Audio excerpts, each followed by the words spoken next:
This is a critical, high-level topic that demands a serious, strategic framing. Here is an intro and outro designed to capture the attention of legal and technical leadership. Welcome back to AI Unraveled, the podcast that cuts through the hype to deliver zero-noise, high-signal intelligence on the world of artificial intelligence. Today, we're moving beyond innovation hype and directly into existential corporate risk.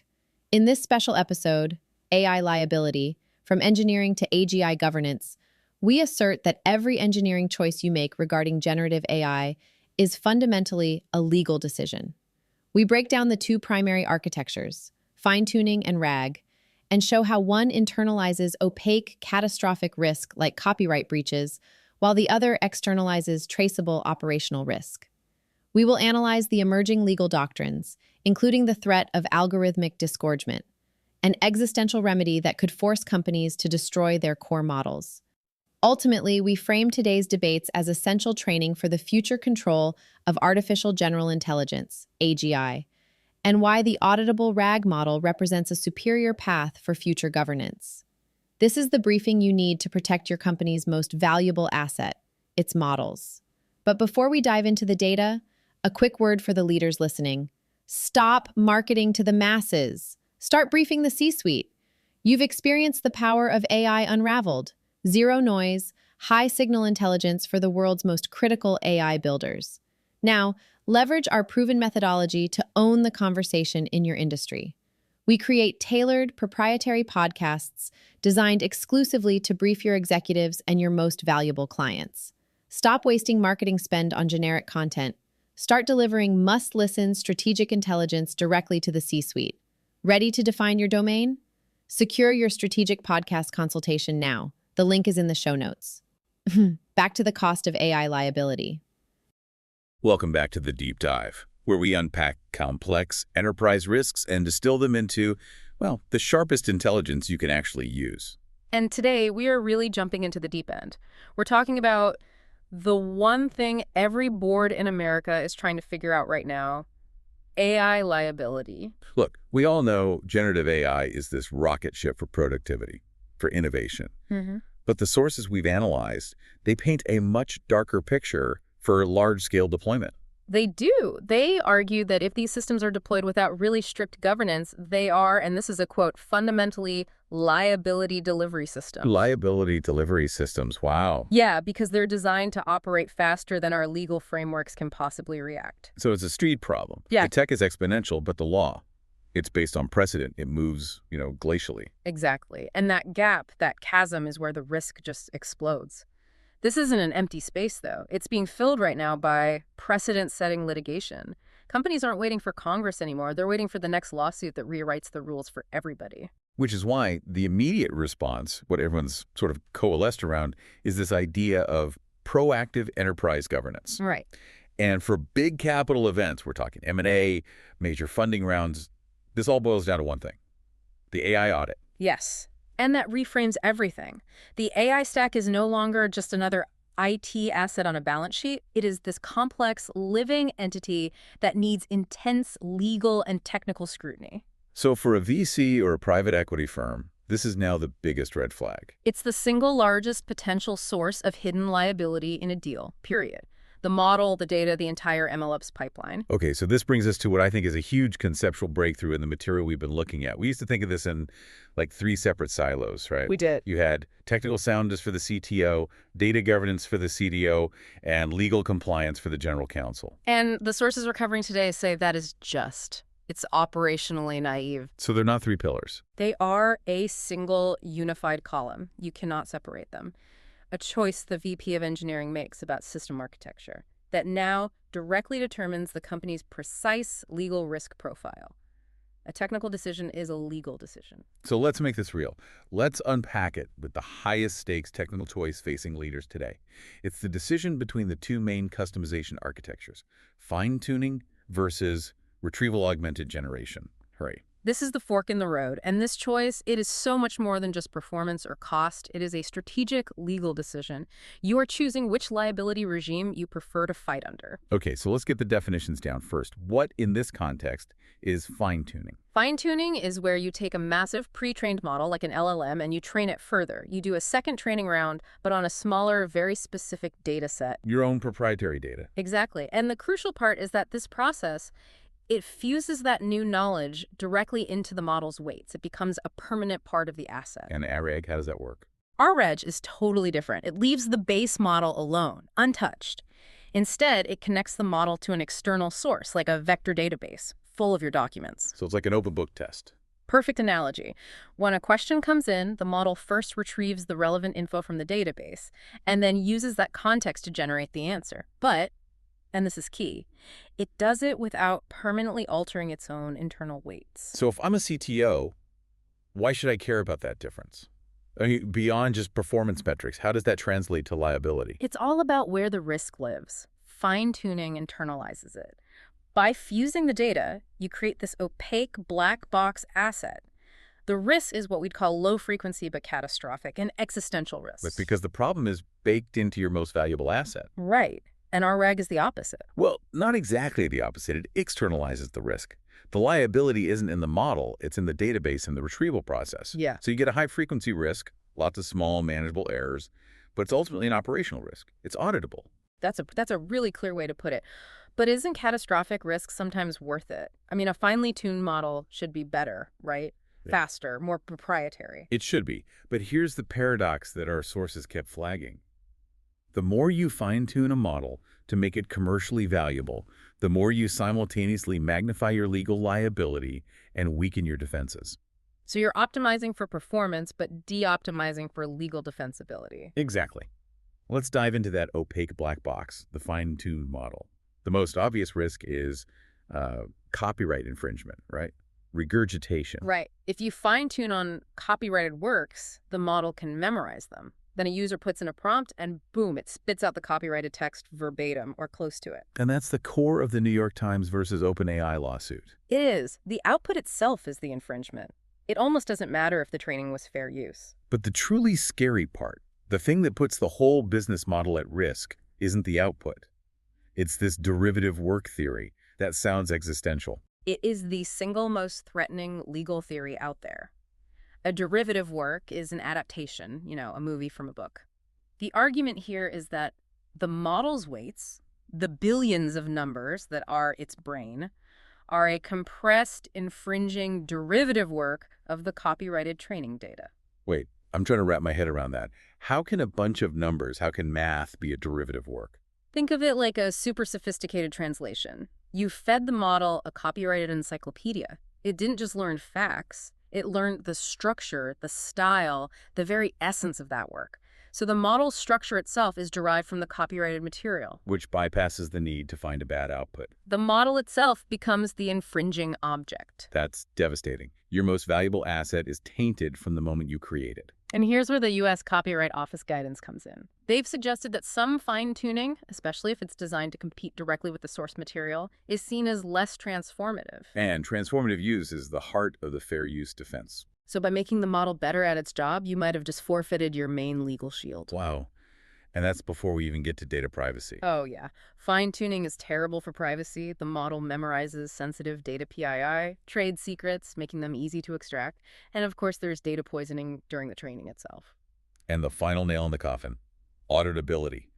If this black box does something wrong, you can't trace it. There's no robust data lineage. Correct. You can't connect a bad output to the specific data point that caused it, which is a complete failure of the AI audit we talked about. Okay, let's switch gears to ARAG, the accountable architecture. You called it a world of traceable sins. I did, because the evidence of the sin is logged by default. The liability shifts entirely to the database. If you have defamatory information in your retrieval index, the RI system will surface it with complete confidence. And this is where the actual malice trap comes in. We saw this with the Starbucks versus Meta case, right? Yes. That case is the perfect example. The legal pivot is what's key.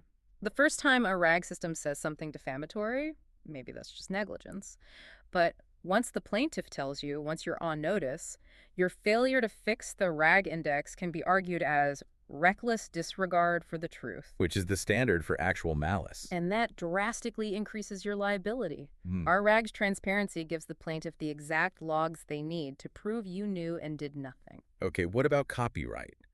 RG seems safer there, but it has its own unique vulnerability.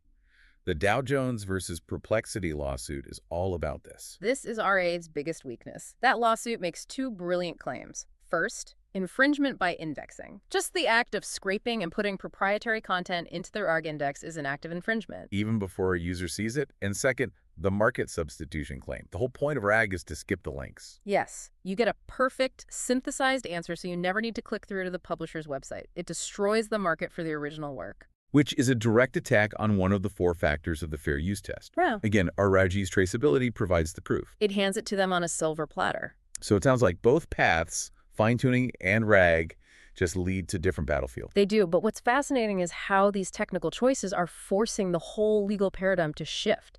The lawsuits are now aimed directly at the MLO's pipeline itself. The big shift being the recharacterization of AI not as a service but as a product.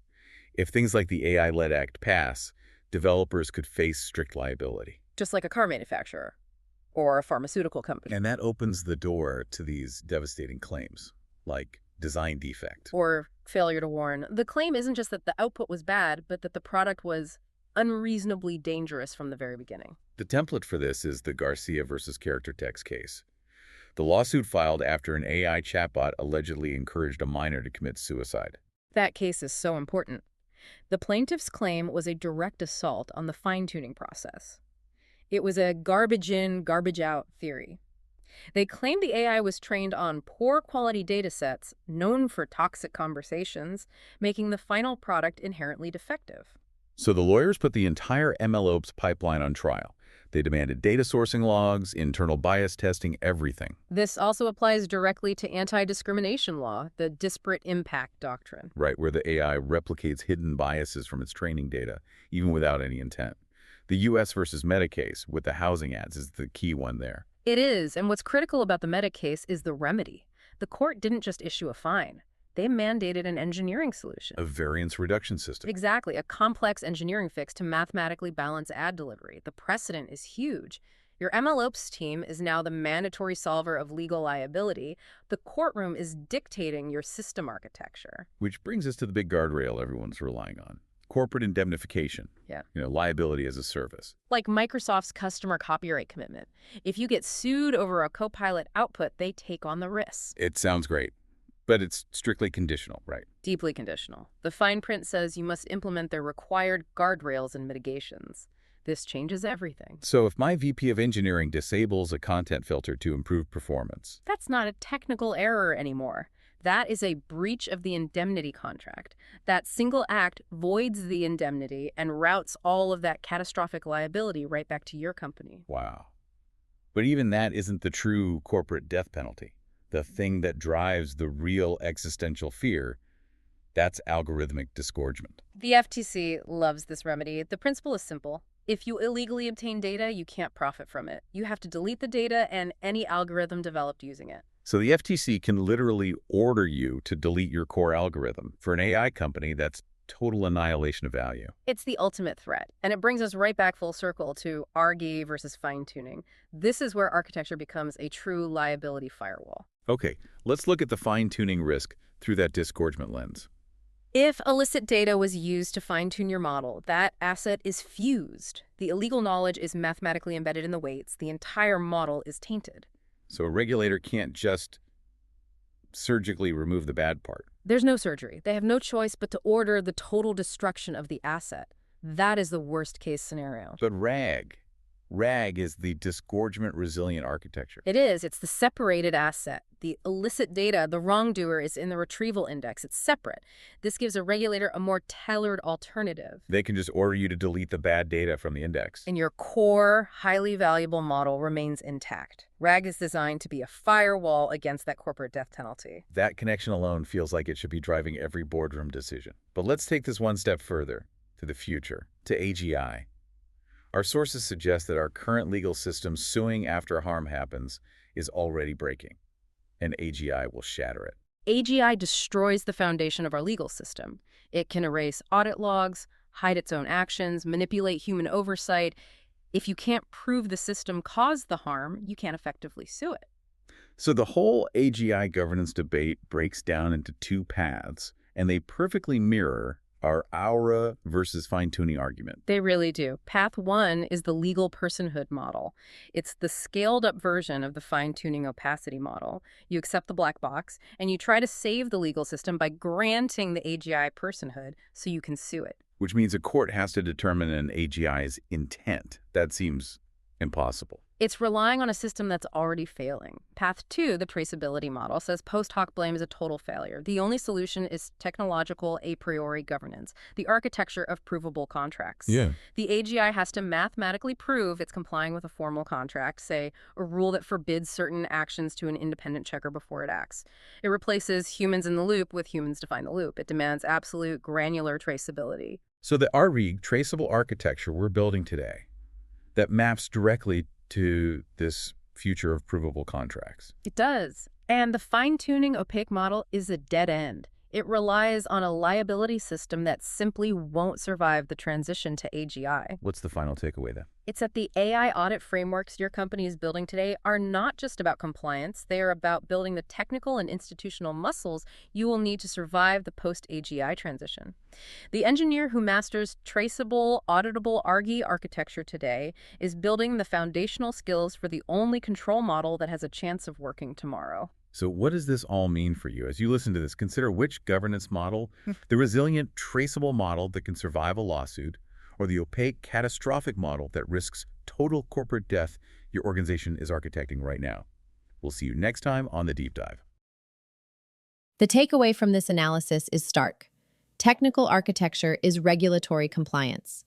If your strategy relies on opaque fine-tuning, you are inviting the risks of copyright, privacy, and the catastrophic threat of algorithmic disgorgement.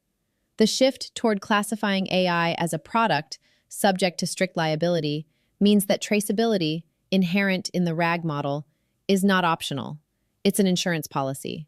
And remember, the governance debates we are having now over LLMs are the blueprints for controlling AGI tomorrow. Choose your architecture wisely. Thank you for tuning in to this crucial special episode of AI Unraveled. If you found the intelligence in this episode valuable, please do us a quick favor. Like and subscribe to the podcast on your favorite platform. It's the best way to ensure you never miss our next deep dive into strategic AI intelligence. And for our business leaders, if you are ready to stop broadcasting and start briefing your most valuable clients and C-suite, find the link for a strategic podcast consultation in the show notes. Until next time, keep unraveling the future of AI.